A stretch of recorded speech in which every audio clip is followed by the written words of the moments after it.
안녕하세요. 콘스탄트 김의 티스와 함께 돈 버는 아카데미. 이번 시간에는요, 돈 버는 은퇴, 국민연금, 알아두면 좋은 8가지 정보에 대해서 말씀 나누도록 하겠습니다. 일단 들어가기 전에 국민연금 일반적인 통계 좀 알아볼까요? 2020년도 9월 기준입니다. 수급자 수가요, 519만 9천 명 정도가 됩니다. 그 다음에 연금 지급액이요, 2조 원을 넘겼죠. 1인당 월 평균 지급액도요, 거의 50만 원에 육박하는 48만 3천 원 정도가 되고 있습니다. 이 숫자는 점점 늘어나겠죠?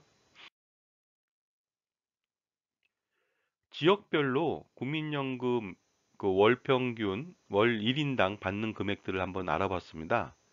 서울이 가장 높을 것 같았죠? 서울은 52만 3천 원 정도입니다. 그러나 놀랍게도 울산광역시 같은 경우는요, 63만 6천 원 정도가 됩니다. 서울 대비해서 거의 120%좀 넘겠네요. 왜 이런 결과가 나왔냐면요. 그 1인당 GDP 규모로 봤을 때 전국이 3만 달러 좀 넘는데요. 울산 같은 경우 거의 2배에 가까운 정도의 엄청난 GDP를 자랑하고 있다 보니까 아무래도 납부액이 그 국민연금 납부액이 많아서 생긴 일이라고 볼 수 있습니다.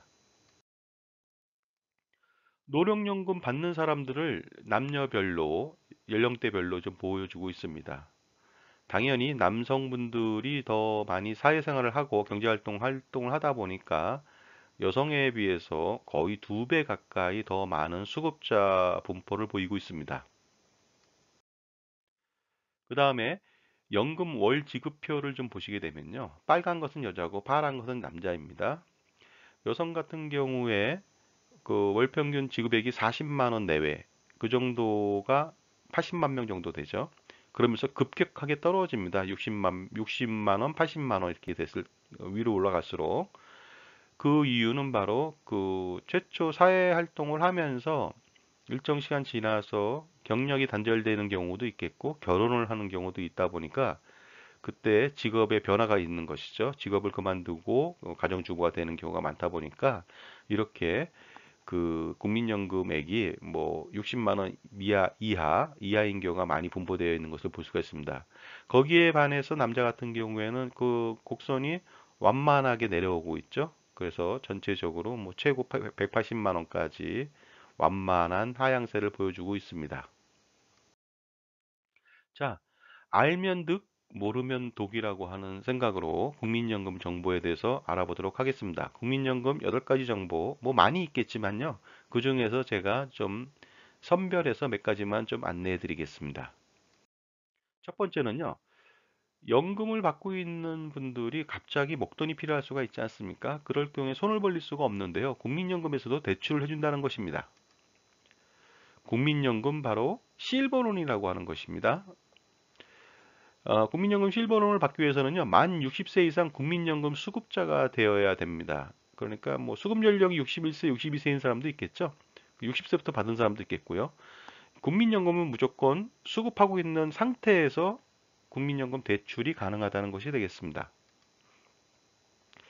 대출의 용도는요, 의료비로 쓴다든가 배우자 장제비, 전월세 보증금을 올려줄 경우, 재해복구비, 이런 것들에 쓰이게 되는데요. 신청 기간은 각각 의료비는 진료일로부터 6개월 이내, 장제비는 사망일로부터 3개월 이내, 전월세 보증금은 신규나 갱신이나 계약일로부터 3개월 이내, 재해복구비는 재해 발생일 또는 재난지역 선포일로부터 6개월 이내 신청이 가능합니다. 그렇다면 어느 정도 받을 수 있을까요? 대출이 가능한 한도 금액이 있습니다. 자신이 받는 연간 연금 수령액의 2배 이내입니다. 예를 들어서 매월 그 100만 원씩 받는다. 그러면 1년에 1200만 원이 되겠죠. 그러면 2배면 2400만 원입니다. 2400만 원까지 그렇다면 대부가 될 수가 있는데 한도가 있죠. 1000만 원이 한도가 되겠습니다. 대부이자는 굉장히 낮습니다. 5년 만기 국고채 수익률을 보고 있습니다. 분기별로 적용을 하는데요. 2021년도 1사분기는 연 1.27%의 저리입니다. 그리고요, 이걸 받게 되면요, 대부금을 상환해야 됩니다. 최대 5년간 원금 균등 분할 상환입니다.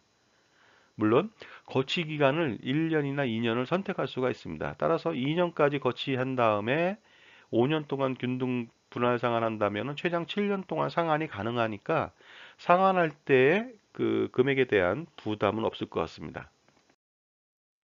두 번째는요, 소득이 없는 경우에는 반드시 임의 가입을 통해서 높은 국민연금 수익률을 향유해야 됩니다. 그래서 지역가입자의 소득 중에서 중위수의 소득 기준의 보험료를 납부하면 되는데 2020년도 1월 현재 그 기준 소득 원액이 100만 원입니다. 거기에 9%니까 9만 원을 납부하면 되는데요. 9만 원을 납부하면 수익률은 좋지만 좀 더 많이 받을 수는 없겠죠. 따라서 9만 원 이상 납부가 가능합니다. 그러면 9만 원 이상 기준 소득 원액 100만 원이 아니라 최고 구간까지 낼 수 있을까요? 가능합니다. 바로 2021년도 현재 기준소득원액 최고 구간은 503만 원입니다. 그러면 9%를 적용하면 45만 2,700원을 낼 수 있는데요. 9만 원부터 45만 2,700원까지 자기가 선택할 수가 있습니다. 그렇다면요, 수익률만 가진다면 9만 원이 훨씬 높겠지만은 총량적으로 보고 그 다음에 다른 상품에 비해서 국민연금이 굉장히 좋거든요. 그러다 보니까 수익률과 그 다음에 전체 연금액을 계산해 본다면은 최고 구간까지 자신의 역량이 된다면은 최고 구간까지 그 임의 가입을 통해서 연금보험료를 납부하신다면 아주 효과가 클 것 같습니다. 세 번째는요, 노령연금만 받는 게 아니고요, 부양가족연금도 받습니다. 따라서 부양가족이 많다면 더 플러스해서 연금액을 늘릴 수가 있겠죠. 자, 지급 대상은요, 부양가족으로 배우자, 자녀, 부모가 있겠습니다. 요건이 좀 있는데, 배우자는 법정혼뿐만이 아니라 사실혼까지도 다 그 배우자 부양가족연금이 지급이 됩니다. 2020년도 기준으로요, 월 21,810원입니다. 이건 계속 늘어나죠. 연으로 따지면 26만 1,760원 정도를 추가로 더 매월 연 받을 수 있고 매월 받을 수가 있게 되겠습니다. 자녀 같은 경우는 직계 비속이면 되는데요. 계자녀도 있겠죠. 뭐 재혼을 했다든가 그랬을 때 그 계자녀도 마찬가지로 부양가족연금을 받을 수가 있습니다. 물론 만 19세 미만자이어야 되고 장애 등급 2급 이상인 경우에 해당하는 경우가 되겠습니다. 부모 같은 경우 직계존속도 배우자의 부모도 가능하고요. 계부모도 가능하다는 것이 되겠습니다. 만 62세 이상이 돼야 되고요. 장애 등급 2급 이상에 해당되는 부모는 다 가능한데 이렇게 자녀와 부모는요, 1인당 연 17만 4,460원, 월로 따지면 14,530원씩 더 추가로 받을 수가 있습니다. 뭐 두 명이라면 거의 3만 원을 플러스해서 받을 수 있겠죠? 그래서 부양가족이 두 명이고 배우자 한 명이다. 그러면은 월 5만 원을 더 추가로 더 받을 수가 있을 것 같습니다.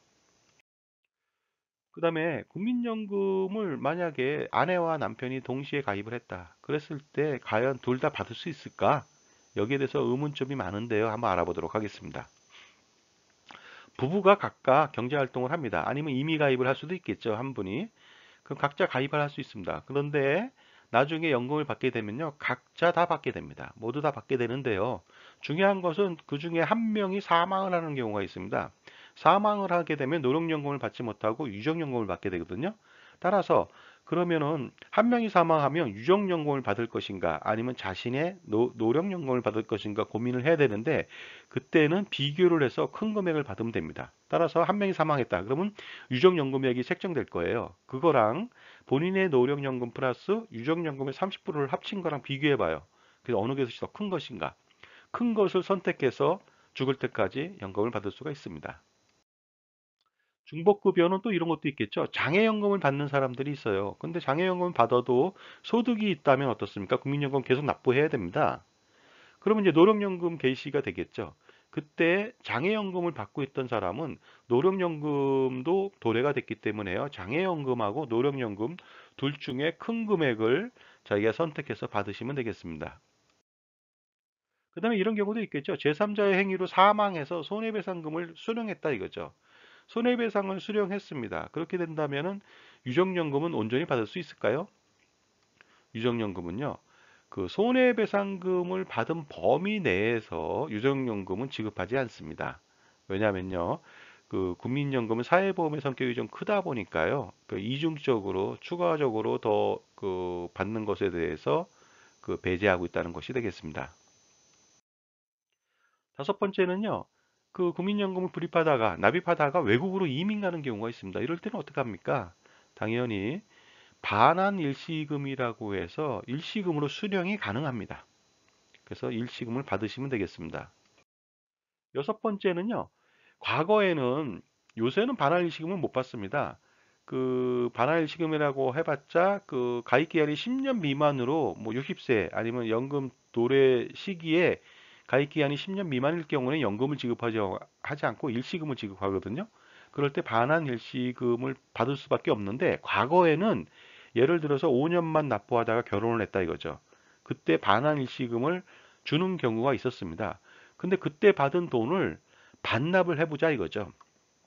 반납을 해서 그때 받은 돈이 만약에 500만 원이다. 그럼 500만 원을 반납하는 것이 되겠습니다. 물론 정기예금 이자율을 적용해서 반납을 하고요. 한꺼번에 반납하기가 좀 어렵다면 나누어서 24회까지 나누어서 낼 수도 있다는 것이 되겠습니다. 왜 이렇게 반환 일시금을 반납할까요? 그것은 바로 가입 기간을 복원해서 가입 기간을 늘려주는 거죠. 과거 기간을.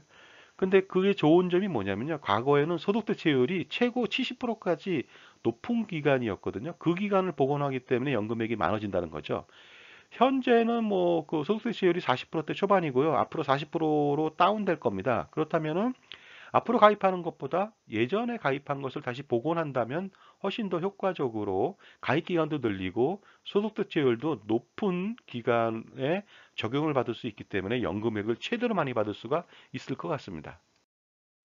일곱 번째는 추후 납부 제도를 이용해서 예전에 납부하지 못했던 그런 그 연금보험료를 추가적으로 더 납부한다면 그 나중에 연금 그 가입 기간도 늘어나고요. 연금액도 많아질 것 같습니다. 추후 납부라고 하는 것은 납부 예외 기간, 실직 등을 통해서 납부를 할 수 없는 기간이 있었죠. 그 다음에 적용 예외 기간, 경력 단절인 경우에 그 기간에 해당하는 기간을 그 나중에 연금보험료를 추가로 더 납부할 수 있다는 것이 되겠습니다. 물론 여기 법이 개정돼 가지고요. 추후 납부 기간이 전체 기간을 다 냈었는데 바뀌었습니다. 그래서 최대 119개월, 10년 미만까지 추가로 더 납부가 가능합니다. 그러니까 당연히 추가로 납부를 해야 되겠죠. 추가 납부 금액은요. 한도 금액이 있습니다. 매년.